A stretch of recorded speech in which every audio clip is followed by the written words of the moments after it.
अकेली अपनी पिछली लाइफ में मरने से पहले मैंने इन दोनों का बिट्रेयल देख चुकी थी। फिर यहाँ पर जियांग यूजी की तारीफ कर रहा होता है कि तुम कितनी अच्छी हो, पर फिर रैन कह देती है कि शाओ बाहर जा सकता है यूजी और तुम्हारे साथ उसका बर्थडे सेलिब्रेट करने के लिए।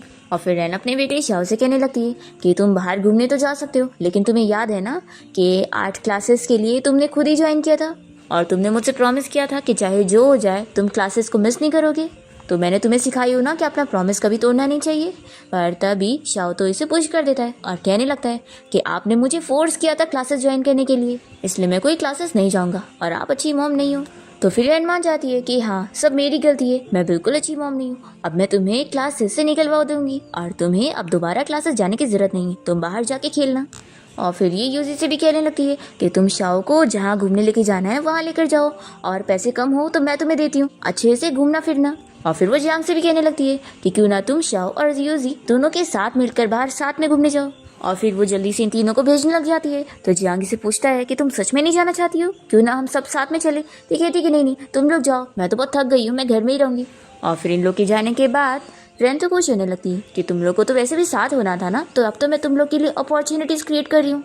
फिर जियांग बाहर आते के साथ ही यूजी से कहने लगता है कि आज रैन कितना अजीब बिहेव कर रही थी ना, कहीं उसे हम दोनों के अफेयर के बारे में कुछ पता तो नहीं चल गया। यूजी कहती है कि उसे पता लग ही नहीं सकता, हम लोगों ने इसे सीक्रेट रखे। तो जियांग कहता है कि हाँ वो मुझे इतना ज्यादा पसंद करती है कि वो मेरे बारे में कभी ऐसा सोच ही नहीं सकती। और फिर वो तीनों के जाने के बाद यहाँ पर रैन अपना फेस आईने में देख रही होती है और वो सोच रही होती है कि तुमने मुझे यूजलेस कहा था ना, लेकिन तुम भूल गए कि मैं अपने टाइम पर सबसे बेस्ट पायलट थी और मैंने ही अपनी कैप्टन की पोजीशन तुम्हारे लिए गिव अप कर दी थी। और फिर इसी के साथ ही हमें फ्लैशबैक में दिखाते हैं कि हेड सभी को इस बारे में बता रहे होते हैं कि रैन ने फर्स्ट और जियांग ने सेकंड स्कोर किया है और उन दोनों में से सिर्फ एक ही को हायर किया जाएगा एयरलाइन कंपनी के कैप्टन के लिए। पर तभी रैन सामने से खड़े होकर हेड को कह देती है कि मैं इस अपॉर्चुनिटी को गिव अप कर रही हूँ।